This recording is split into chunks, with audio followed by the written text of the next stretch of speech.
Time is frantically running out for the 5 people on board the missing Titan submarine. Its oxygen supply is estimated to run out 2 hours from now. Hello, I'm Paul Barry. Welcome to Media Watch and to the story that's dominated the headlines for almost a week. With news breaking on Tuesday morning that a rich man's sub had disappeared on a deep-sea dive to the shipwrecked Titanic. It carries 5 people for 4 days. The OceanGate vessel offers trips to the ruins, about 640 kilometres off the coast of Newfoundland. From that moment on, it was a race against time to see if the 5 people on board could be saved, with the rescue effort followed in live blogs, wall-to-wall reporting and innumerable countdown clocks. With just 38 hours of oxygen left, time is running out. Now have less than 24 hours of oxygen remaining. There is less than 18 hours of emergency air available. It's a race against the clock. Have just 2 hours worth of oxygen left. Could run out any minute now. And for 2 days, hope remained alive. Well, reports have emerged that the banging heard by rescue teams searching for the Titan submersible in the Atlantic is a desperate attempt at an emergency SOS. The 9 papers, The Guardian and the ABC all ran live updates throughout the ordeal, while news.com.au ran a countdown of how many hours of air was left in the submersible. And if that was a little tasteless, there was much worse to come. As the search effort kept the world on edge, Crikey's Cameron Wilson spewed out these trashy tweets. If you were stuck in this doomed lost submarine, what would you do for your last 48 hours of oxygen? A lot of you said jacking off. The question I put to you is, what's stopping you now? It was a disgrace, with other tweets that were just as bad. And he duly got the slapdown he deserved from the Daily Mail and Sky. Crikey journalist Cameron Wilson makes disrespectful jokes about Titan crew's final hours. And when we woke up on Friday morning, those tweets looked even worse. We begin with sad news out of the US this morning, where authorities have declared the 5 people on board the missing Titan submersible are dead. The debris is consistent with a catastrophic implosion of the vessel. Yes, it ended as many expected, and the US Navy apparently already knew, with no survivors.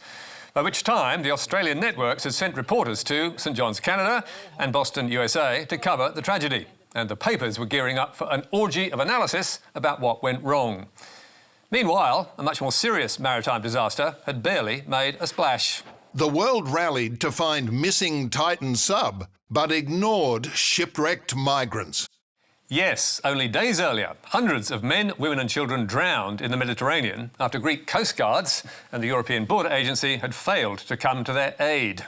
This is the fishing trawler before it sank in deep water. The deck packed, the vessel believed to be carrying up to 750 migrants travelling from Libya. And it's below deck where around 100 children are believed to have been trapped. But it wasn't just the authorities who failed them, as former President Barack Obama and many others observed. It's made news, but it's not dominating in the same way. The sinking has been called Greece's deadliest migrant shipwreck in years and the Mediterranean's worst ever tragedy. So, did any of the Australian networks send a correspondent to Greece? No, they did not. What's more, Channel 7's only reference to the disaster was a 30-second voiceover on the news, and 7's Sydney bureau decided it was not even worth that and ignored the story altogether in its 6 p.m. bulletin. Hundreds of migrants drowning in Greek waters did not rate a single mention. How tragic and shameful is that? But now to the national broadcaster, which is in the headlines again, and not in a good way. The ABC becomes a laughingstock with some help from the PM. ABC's sacked Probyn gets a shout-out on Canberra's Night of Nights. In fact, the ABC got more of a roasting than a shout-out, with the opposition leader calling it a disgrace, and the Prime Minister, of all people, telling journalists at the Canberra Press Gallery's midwinter ball that the ABC had no money for a political editor, no money for an arts division, but enough money for the Weekly to have multiple episodes running a segment called Albo's Dogs. The new funding arrangements seem to be working out well. The PM is not the only one bewildered by the ABC's restructure, which will see a national TV news bulletin on Sundays, the return of State Line, the axing of 2 arts positions and the loss of 120 jobs, all designed to save money for the ABC's strategy to become digital first. But what's caused the biggest stink is the axing of its federal political editor, Andrew Probyn. You know, I've been on the wrong end of Andrew Probyn's excellent journalism in my political life, but to see the ABC, our public broadcaster, not have a political editor in Parliament press gallery, I find incredible. And many agree, including, not surprisingly, the man himself, who told the Nine papers, I struggle to understand the direction the ABC is going in, that it could consider the role of political editor not needed. Suffice to say, colleagues in the press gallery were also gobsmacked and rallied in support, with the Financial Review's Phil Corey calling Probyn the broadcaster's best and most constant newsbreaker, and also branding his dismissal a disgrace.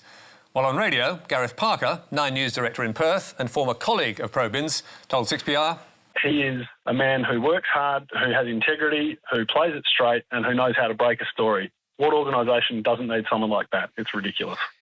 And even some of the ABC's loudest critics at Sky joined the chorus. Seriously, what are they smoking over at the ABC when they've looked at the long list of people they want to get rid of and they go, yes, our successful political editor, he's the one. But does the ABC really need a political editor in Canberra, given there are 20 journalists based there, including David Spears, who has relocated to the capital? Those who work in the press gallery say it does, with the editor helping to set the agenda, mentor young colleagues and wrangle senior ministers when the big stories break.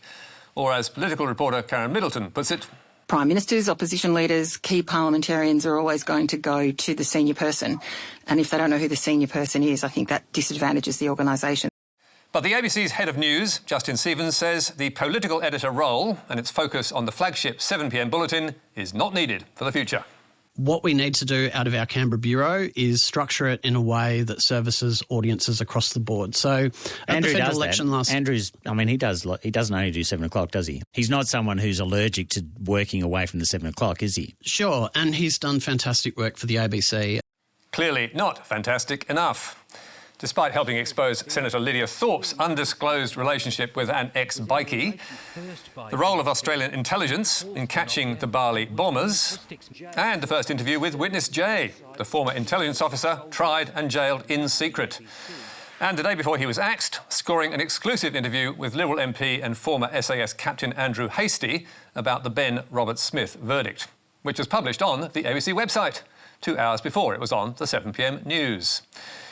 Critics of the decision to abolish the political editor role argue it will weaken the ABC's coverage and it sends an appalling message. But the ABC justifies the decision as promoting an opportunity to transform the broadcaster's political coverage, attracting a new, younger audience that increasingly seeks news from other non-traditional platforms. We'll see who turns out to be right and if Probyn's role is eventually replaced under a different title.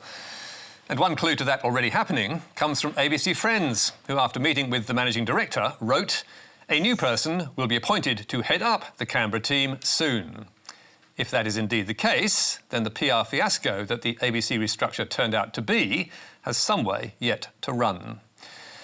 And talking of bad PR, here is some more, this time for The Age in Melbourne, where the gender war has claimed a new casualty. The Age sacks columnist Julie Szego amid gender furore. The Age sacks columnist Julie Szego over trans article controversy. Julie Szego has been with the Melbourne Age for almost 25 years as a reporter, leader writer and recently star columnist, but not anymore.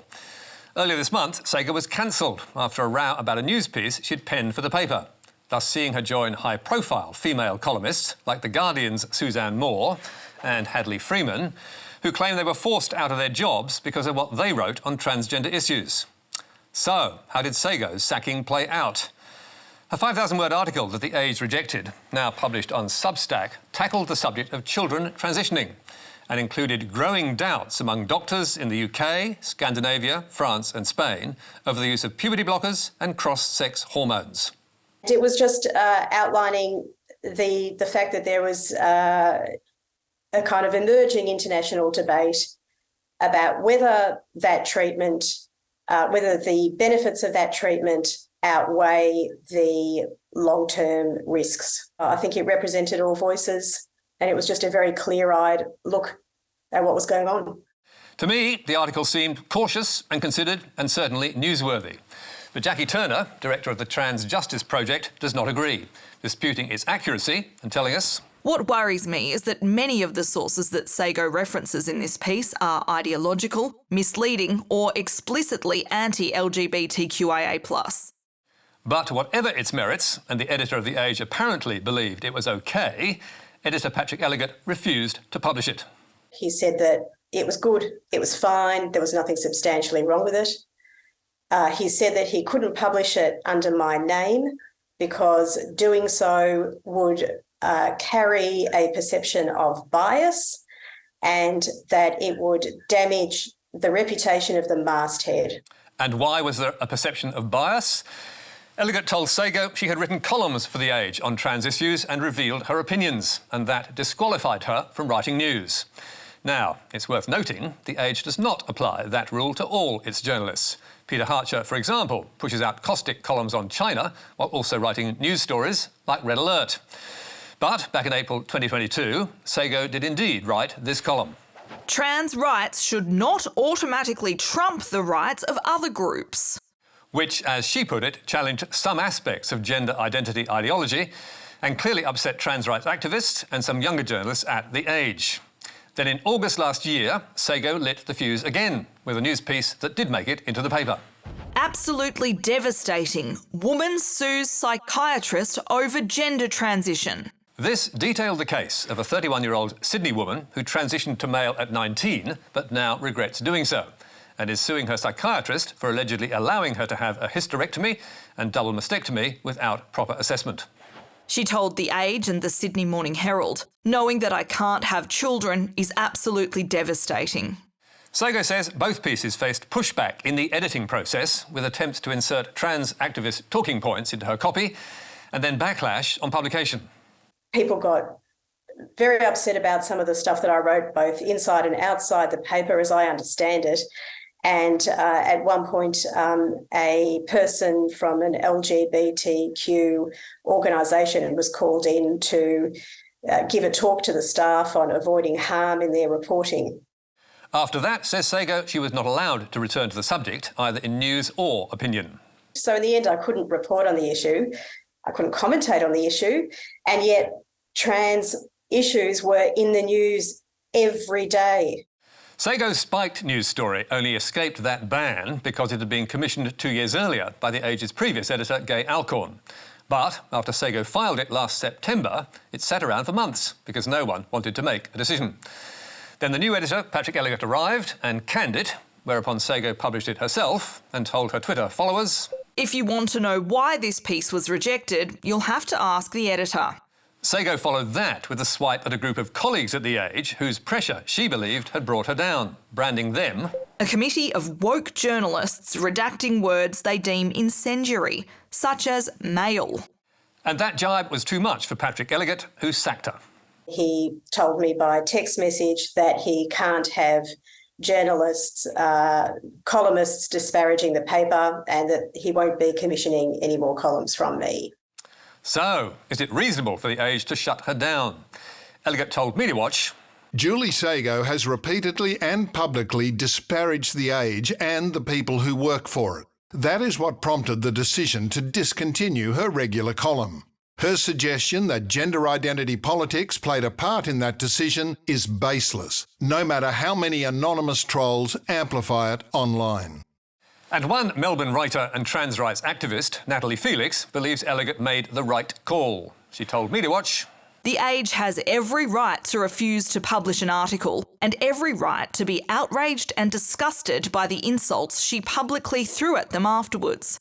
She was airing a deeply misinformed perspective clouded by propaganda and lies. This is not helpful. She is trying to report on an issue that she has no lived experience with and is totally out of her depth with addressing. Elliott denies that anyone put pressure on him to pull the story, but he says there was the perception she had become too close to an activist community on gender issues. In my view, that disqualified her from writing news on the topic. Supposedly evidence of Szego's activism is her attendance at the notorious pro-women or anti-trans rights Let Women Speak rally in Melbourne in March, where some right-wing crazies muscled in and gave the Nazi salute. Szego claims she was clearly there as a journalist with notebook and pen. But Natalie Felix counters that Szego is a TERF, or trans-exclusionary radical feminist, and claims... It's not a feminist ideology. It's a far-right, Nazi-aligned ideology and needs to be treated as such. So, are Szegow's views really extreme? In answer to that question, she says she's concerned about gender self-ID laws in Victoria, which allow someone born male to become female via a stat dec, and thereby have access to women's bathrooms, change rooms and sports. And she tells Media Watch... I think there is a sound social justice rationale for these laws, but I think that there's something to see here. There's something to debate here. Does that make me an extremist? I mean, I'd like to know what neutrality and reasonableness and objectivity look like in this area. What would it look like? It is a fair question, and it's one that media organisations around the world are grappling with. The New York Times and The Guardian have both come under fire from staff and contributors who claim their coverage is transphobic. And The Guardian has taken flak from the other side too. In late 2020, former columnist of the year and Orwell Prize winner Suzanne Moore quit after a 30-year career, claiming she was bullied out of her job after writing a column asserting the rights of female-bodied women. And last October, another gender-critical feminist, Hadley Freeman, also left, complaining that two of her columns had been branded transphobic by Guardian Pride and she had been shut down. She told the BBC... On no other subject had I ever been told you are not allowed to write about this wholesale. Who said that? It was someone quite high up in the paper. So it actually said to you? Yes, said you are not allowed to write about gender. And also they said to me at the same time, I don't want any women to be writing about gender because it gets too much of a kickback on social media. It should be done by the male specialist reporters, such as the health reporters. Back in Australia, Patrick Elliott insists The Age is not trying to shut down debate. And he points to this story by Michael Bachelard on the Let Women Speak rally. And this story by Chip Legrand about a Melbourne academic and gender-critical feminist to make his point. But after a backlash to his article, Legrand tweeted ruefully, I think I'll find something else to write about for a while. Clearly, covering transgender issues is difficult territory. But denying women a voice or spiking stories that will cause a fuss is surely not the answer. In a debate where both sides accuse the other of extremism, it's the media's duty to be an honest broker, treat both sides with respect and not be scared into silence. That's all from us for tonight. You can read statements from Patrick Elliott, Natalie Felix and Jackie Turner on our website. Don't forget Media Bites on Facebook, YouTube and Instagram. But for now, until next week, goodbye.